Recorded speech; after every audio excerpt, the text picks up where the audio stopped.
Welcome back to English Podcast course. Today, we'll practice fun English conversations for. So here we are. I have to admit, launching this podcast has me both excited and a little nervous. There's just something about pressing record for the very first time that makes everything feel real.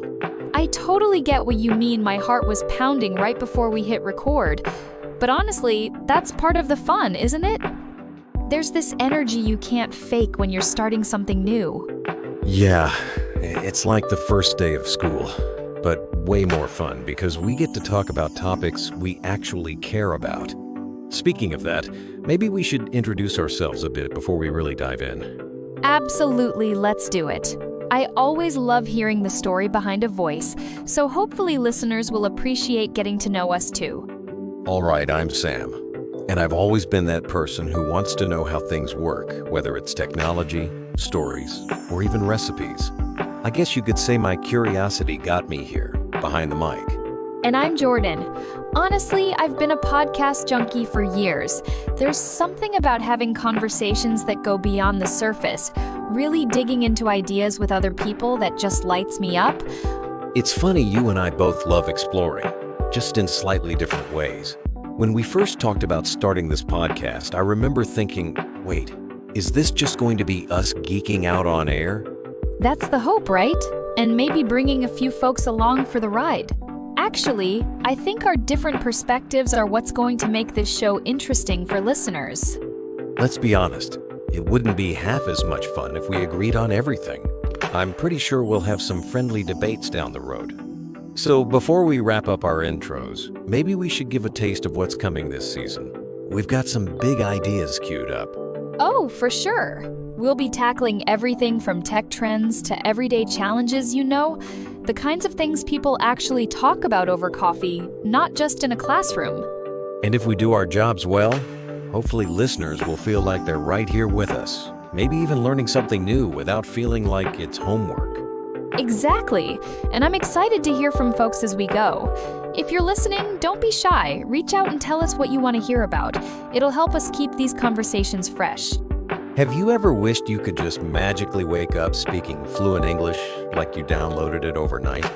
Honestly, that would be incredible. Like plug in, press a button, and boom! Suddenly I'm ordering coffee in perfect English.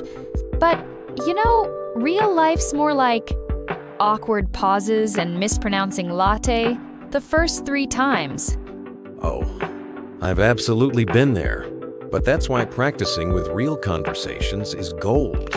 It feels less like homework and more like eavesdropping your way to better English. Totally. And the best part is, you pick up so many useful phrases just by hearing how people actually order food or ask for help, not the stuffy textbook lines like, "May I have a cup of coffee, please, dear sir?" Exactly. And speaking of ordering food, nothing helps you sound like a native faster than nailing those cafe chats. Let's dish about some of those daily situations next. So picture this. You step into a busy coffee shop, nerves jangling, and the barista hits you with, "For here or to go?" Did you panic the first time you heard that? All the time. I used to freeze like, wait, is this a trick question? But once you get the hang of it, you realize it's just their way of making small talk and getting your order sorted. Yeah, and those little follow-ups, mug or to-go cup? Cash or card? Suddenly, you're in a whole rapid-fire dialogue. The more you practice, the less you feel caught off guard. And it gets even more fun at restaurants trying to ask for recommendations or changing your mind halfway through the order. It's like real-life improv class, but you leave with food at the end. That actually reminds me of my first time asking for dessert in English. I ended up with a mystery cake, and honestly, no regrets sometimes. Adventure is the best teacher.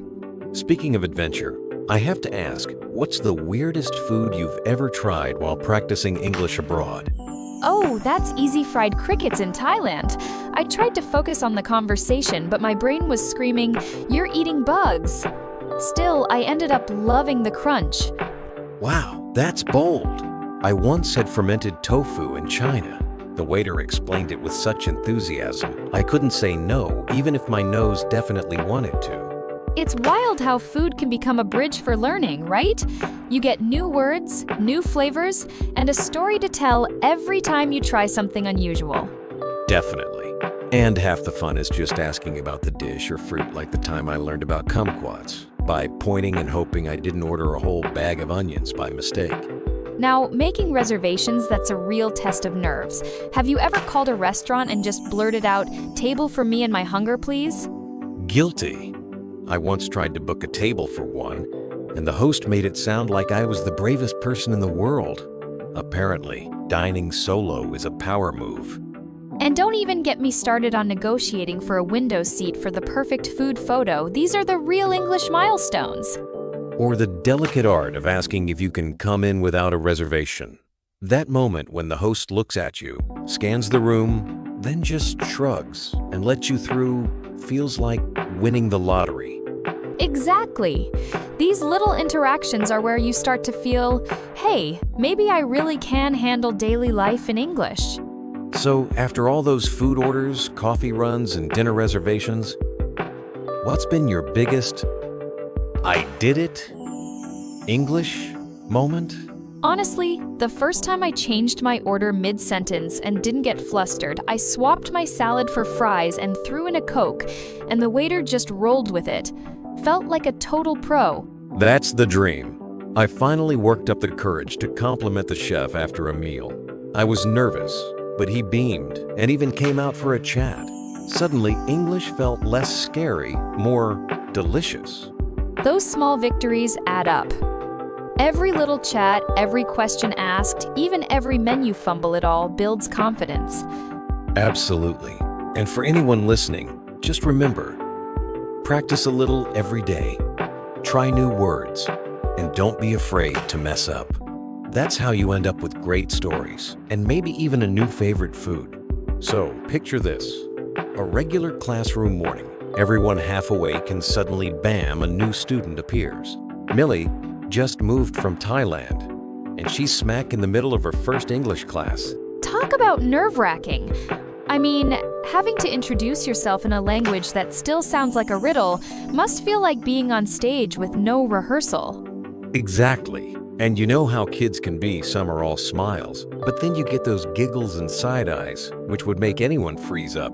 Honestly, I felt for her. It takes guts just to say, "My name is Millie," while everyone's waiting for you to trip over your words. But the teacher tried to smooth things over, which was nice.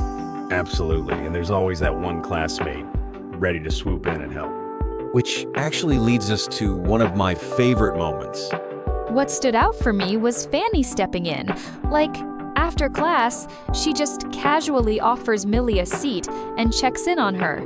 Little gestures like that can mean the world. Totally.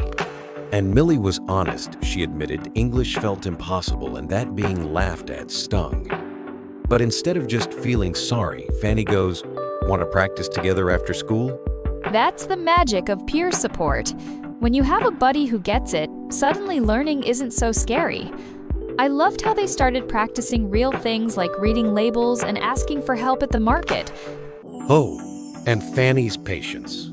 She lets Millie try, mess up, then gently helps. It's like, "You got this. Let's laugh about it together." That's how friendships blossom, right? Definitely. Speaking of new environments, have you ever had to adjust to weird living arrangements? Like Millie had to adjust to her class? Actually, that reminds me of Layla's moving saga. Imagine thinking you've got your own apartment, only to find out you're now roomies with your landlord. Talk about plot twists. It's like signing up for an Airbnb and getting an unexpected parent thrown in. Layla's landlord had rules for literally everything. No late nights, no friends over, quiet after 7 p.m. Might as well have handed her a boarding school handbook. I cracked up when Layla tried to sneak in a virtual movie night with headphones just to get around the no-noise policy. That's next-level adaptation right there. But then, twist of fate, Layla gets sick and Mrs. Henderson suddenly turns into Super Grandma, swooping in with chicken soup. Sometimes the strictest people surprise you with the most kindness. Exactly. It goes to show, sometimes rules feel like prison bars, but kindness can change your whole view on a place. Now, shifting gears, let's talk about teamwork at home. You ever try assembling furniture with someone you love? Oh, don't get me started. Moving a table sounds simple until you're sweating bullets, both of you blaming gravity and cursing the manual. I love that John and his partner had to admit their weaknesses, him with heavy lifting, her with cooking. For real. And instead of pointing fingers, they decide to support each other. He commits to exercising more. She jumps into learning recipes. That's couple goals right there. And it doesn't stop at promises they actually follow through. Planking competitions, kitchen disasters, even late-night supermarket runs, all part of the self-improvement package. Honestly, nothing bonds people like a dry lamb dinner and realizing you forgot the bacon. It's teamwork, a bit of humor, and mutual patience. Huh, next time I mess up a recipe, I'm going to pretend it's a learning challenge, not a failure. Speaking of challenges, let's dive into that classic classroom struggle tests. So, there's that brutal test day, everyone feeling defeated, unsure if their answers even made sense. It's such a universal feeling. You prepare, you stress, then second guess every answer you wrote. There's comfort in knowing we all blank out sometimes. Sharing post-test horror stories with friends actually helps you realize you're not alone in the chaos. And it's not just about academics. That breakfast scene, mom trying to serve eggs, kid just craving a salad instead, shows life's a mix of little negotiations and unexpected wins. Exactly. Whether it's learning a new language, surviving new house rules, or making edible dinners, it's all about perseverance, help from others, and the occasional laugh at your own expense. Which, by the way, is the perfect recipe for learning anything. Just keep at it. Lean on others. And don't be afraid to laugh when things go sideways. What stands out in all these stories is how real progress comes from showing up, helping each other, and not giving up even when things get awkward or tough. Couldn't agree more. Whether it's Millie braving her first class or John learning to cook, everyone's learning something every day. And hey, if you can mix in a few laughs, all the better. So, next time you're stuck or embarrassed or just plain tired, remember, practice, patience, and a good friend can turn any challenge into a great story. Well said. And maybe, just maybe, a dash of lemon juice for that dry lamb. Catch you next time, folks. Don't forget to keep practicing whatever it is you're learning. See you all on the next episode. You know, it drives people crazy being able to follow movies or podcasts in English, but then freezing up as soon as you try to speak. It almost feels like your brain is playing a prank on you. Tell me about it. I used to ace every listening test in school, but when someone actually asked me a question in English, my tongue would just tie itself in knots. It's wild how those two skills can be so out of sync. Yeah, it's like you've got this secret stash of vocabulary and grammar in your head, but it refuses to show up when you need it most. Makes me wonder what's going on in our brains when that happens. Well, from what I've read, the brain processes input and output differently. You might understand a ton because you've had tons of exposure, but turning that into real-time output, that's a whole different ballgame. That actually reminds me of my own Netflix binge phase hours of watching English shows, convinced I was absorbing everything. But the second I had to order coffee abroad, I panicked. I totally relate. I once spent an entire summer listening to British podcasts, and then when a friend from London visited, I blanked out on even basic small talk. It's proof that just soaking it in isn't enough. Exactly. It's like knowing all the dance moves in your head. But when the music starts, your body just stands there. I guess passive learning builds understanding, but not confidence, right? Right. And passive learning doesn't push your brain to recall words on the spot. You need to flex that speaking muscle, otherwise it just stays limp, no matter how much you understand. Oh, and let's be real, sometimes it's not even about memory. It's just nerves. The fear of making mistakes can be paralyzing, especially when you're speaking to a native speaker. Absolutely. That fear of sounding silly or messing up can shut down even the most prepared person. I remember hesitating over a simple word like restaurant because I thought I'd butcher the pronunciation. I've had moments where my mind just goes, nope, the second I feel judged.